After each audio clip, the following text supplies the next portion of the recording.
For this recipe, I'm going to be using some of our home canned chicken. Canned chicken is one of my favorite pantry items to keep in stock because it's so versatile and convenient for quick and easy lunches and dinners.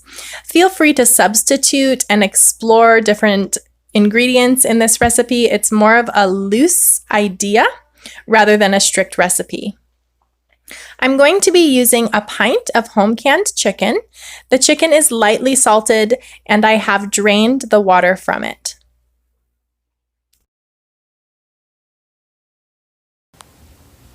I'm going to add 1/4 cup of chopped pecans, 1/4 cup of dried cranberries, 1/4 cup of chopped celery, and 1/4 cup of real mayonnaise. Then I'm going to simply mix these ingredients together until they are well incorporated. And we are going to enjoy this cranberry and pecan chicken salad on some freshly baked sourdough bread for lunch this afternoon.